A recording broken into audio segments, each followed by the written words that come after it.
Assalamualaikum warahmatullahi wabarakatuh. Bagaimana kabarnya teman-teman semuanya? Semoga kalian semuanya dan kita semuanya senantiasa diberi kesehatan. Jumpa lagi dengan saya Robin Fahmi di channel yaitu menggunakan nama saya sendiri, Robin Fahmi. Kita hari ini akan membahas tentang buku Jeffrey Winters dengan judul Oligarki. Ini part selanjutnya. Bab sebelumnya pendahuluan sudah ada. Kalau teman-teman penasaran bisa buka di video saya yang sebelumnya. Hari ini kita akan membahas tentang tipe oligarki. Jadi teman-teman, Winters itu membagi oligarki itu menjadi 3 tipe. Yang pertama yaitu tipe oligarki yang dia mempertahankan materinya yang berbentuk lahan atau tanah. Nah, ini menurut Winters seringkali terjadi di berbagai belahan dunia. Ujungnya ini bisa penyerobotan lahan, bukan penyerobotan tapi penguasaan lahan, kemudian penebangan hutan, terus kemudian penggusuran, dan banyak sekali hal-hal yang terjadi. Bahkan kalau kita lihat dulu sempat viral salah satu tokoh atau aktivis lah, dia yang memperjuangkan lingkungan atau memperjuangkan hutan agar pohonnya tidak ditebang, tapi tiba-tiba diseret oleh aparat dari rumahnya. Diseret, ditangkap dengan tuduhan mencuri senso atau alat pemotong pohon. Namanya buhing kalau tidak salah. Ini juga sempat divideokan oleh Watchdog di Kenipan dengan judul Kenipan kalau tidak salah. Jadi buhing ini sempat ditangkap gara-gara dia merecoki atau menghalangi sekelompok mungkin korporat yang bisa kita sebut dia sebagai oligarki, karena dia berusaha untuk menebang hutan atau mungkin membuka lahan baru dan juga memanfaatkan lahan kayunya. Nah, di sini buhing sampai ditangkap, dia dituduh mencuri senso. Padahal oleh buhing sensonya itu tidak dicuri, melainkan ditahan di lokasi karena ketika aktivis lingkungan hidup buhing dan kawan-kawannya pulang, segerombol orang itu melanjutkan atau kembali melakukan aktivitasnya memotong pohon yang ada di hutan. Ketika buhing kembali, mereka berhenti. Maka dari itu, untuk dan agar kelompok ini tidak memotong hutan sehingga yang berakibat fatal kepada lingkungan, maka buhing menahannya sensonya, ini alat pemotongnya di hutan. Nah, gara-gara itu si buhing ini dituduh sebagai pencuri senso dengan 3 kawannya kalau tidak salah. Videonya viral ketika penangkapan. Bahkan buhing sempat sempat diundang di Mata Najwa setelah ditangkap dan dibebaskan, karena mungkin videonya viral itu sehingga dibebaskan oleh aparat. Nah, ini salah satu contoh bagaimana oligarki itu berusaha untuk mempertahankan materinya yang berbentuk lahan, berbentuk tanah. Dan ini seringkali terjadi di Indonesia. Kalau kita lihat di berbagai daerah ya, di berbagai video yang viral di media sosial, seringkali kita lihat bagaimana warga itu digusur dari tanah kelahirannya karena kepentingan sekelompok orang, bukan elit tapi dia oligarki yang dia punya kepentingan di sana. Dia tidak peduli dengan apapun, yang penting materi, profit. Yang penting materinya terus bertambah, terus kemudian ya intinya materi lah yang dipertahankan. Dia tidak peduli dengan lingkungan, terus kemudian dengan orang-orang yang tinggal di sana, mereka tidak peduli. Yang penting lahannya tetap bertahan, kalau perlu ya bisa bertambah. Ini tipe pertama, tipikal oligarki yang mempertahankan materinya dalam berbentuk lahan. Yang kedua, tipe oligarki yang dia memainkan perannya di politik. Jadi dia bisa dia bisa mencalonkan diri, atau dia selain sebagai pengusaha atau orang yang memiliki kekayaan ekstrim, tapi dia juga bermain politik. Kita tahu lah bagaimana beberapa politisi di Indonesia yang bisa kita sebut oligarki.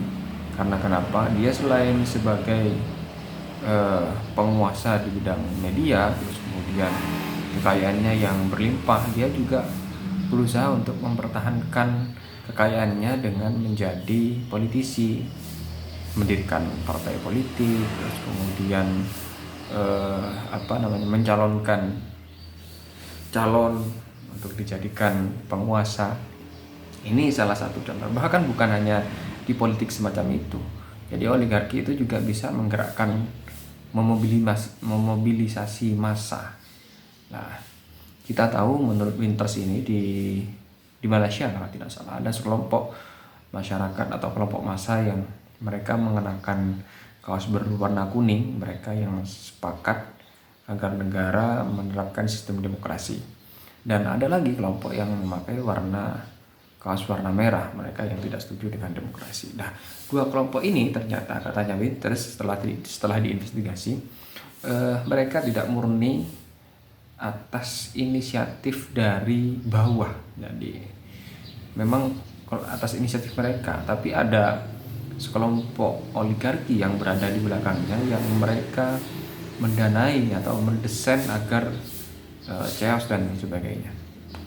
Dan oligarki itu sudah menghitung dan mengkalkulasi berapa anggaran untuk demonstrasi. Misalkan dia harus menggerakkan massa selama 1 bulan, mereka sudah menghitung berapa harus bayar. Jadi ya begitulah bagaimana cara oligarki bermain.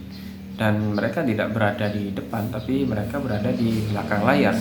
Mereka hanya menggunakan salah satu yang biasa menjadi kingmaker, menjadi agitator, sehingga bisa menggerakkan banyak massa untuk melakukan demonstrasi dan aksi-aksi massa.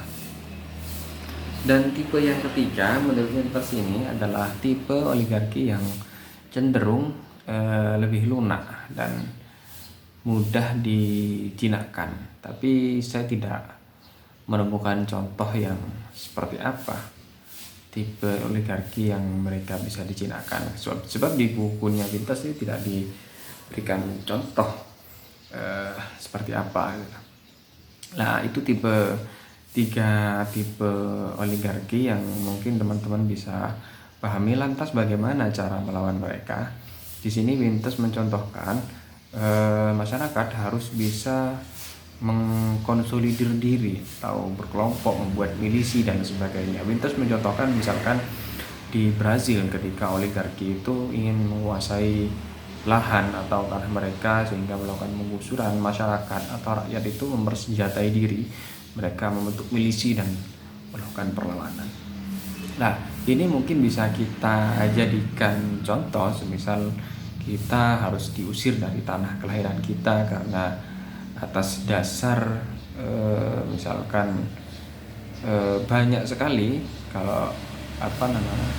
alibi yang bisa digunakan. Misalkan ini untuk kepentingan negara, sehingga tanah yang kita tempati kita harus diusir dari tanah kelahiran. Sebetulnya itu menurut saya bukan untuk kepentingan negara, tapi untuk kepentingan segelintir orang yang mereka punya kekayaan dan punya kepentingan di tanah kita. Makanya kita harus mengkonsolidir diri, kita harus membentuk kelompok untuk menggepuk mereka atau melawan sehingga mereka mundur. Kita tahu dulu bahwa demo besar di Jakarta, demonstrasi 212. Jadi demo 212 ini berhasil menggerakkan massa yang sedemikian banyaknya yang datang dari berbagai daerah. Tapi sayangnya isu ini yang dibawa hanya soal isu SARA. Yang mereka perjuangkan yaitu isu SARA. Kenapa? Yang menurut saya ya tidak begitu penting lah. Bukan saya tidak mau membela agama, tidak, sebab menurut saya agama tidak perlu dibela. Tapi seandainya demonstrasi 212 ini isunya kemudian ditambah lagi isu soal korupsi, terus kemudian keadilan, ketimpangan. Kita lihat sekarang ini bagaimana ketimpangan yang begitu mencolok di antara yang kaya dengan yang miskin. Kalau kita bandingkan antara satu orang kaya itu kekayaannya bisa sampai 1000 orang warga biasa.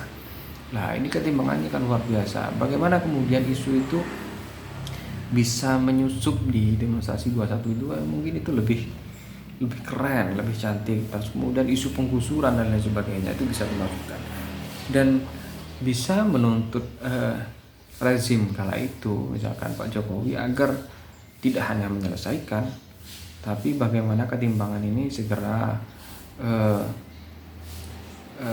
diatasi. Tidak hanya sebatas BLT dan sebagainya, mungkin punya konsep lain. Misalkan kalau kita baca salah satu di sini Wintos itu mencontohkan Machiavelli. Dia yang ada bukunya Machiavelli itu, dia yang berusaha untuk membuat konsep bagaimana ketimpangan itu tidak besar antara yang kaya dengan miskin. Tapi bagaimana caranya agar pemerintah menyusun itu sehingga ketimpangan itu tidak begitu jauh antara yang kaya dan miskin. Karena ketimpangan itu menurut Winters cenderung atau membuka peluang ini penindasan antara kaya dengan yang si miskin, penindasan, terus kemudian dan lain sebagainya lah, dan kerap terjadi kriminalitas dan sebagainya. Nah, itu teman-teman soal tipe oligarki dan bagaimana caranya kita melawannya. Dan salah satu lagi pesan saya, ketika isu-isu atau demonstrasi yang mengusung isu soal ketimpangan, terus kemudian bagaimana pemerintah mengatasinya, saya rasa kita harus mendukungnya, entah itu dari kelompok mahasiswa, terus sipil, masyarakat, entah itu buruh dan lain sebagainya. Kita harus mendukungnya. Ya memang menurut Peters ya inilah satu-satunya cara yang bisa melawan kelompok oligarki. Sekian dari saya teman-teman. Mungkin teman-teman suka dengan channel ini, channel saya pribadi membahas buku. Ini sebagai ikhtiar kita untuk menggerakkan generasi kita suka dengan membaca, karena menurut catatan, saya tidak tahu lembaga apa, lupa saya, tahun 2019 Indonesia menempati posisi 162 dari 180 negara dengan literasi yang rendah, sangat rendah. Jadi kalau ada 1000 orang yang suka membaca, kalau ada 1000 orang maka hanya 1 orang yang suka membaca. Maka dari itu mari kita gerakkan literasi, kita gerakkan budaya membaca, sehingga bagaimana ke depan ini kita bisa menciptakan generasi-generasi yang cemerlang, yang luar biasa lah, sehingga membawa Indonesia lebih baik ke depannya. Sekian dari saya teman-teman. Kalau teman-teman suka dengan channel ini, saya minta bantuannya untuk di subscribe, terus kemudian bunyikan loncengnya, dan jangan lupa like dan share. Sekian dari saya. Assalamualaikum warahmatullahi wabarakatuh.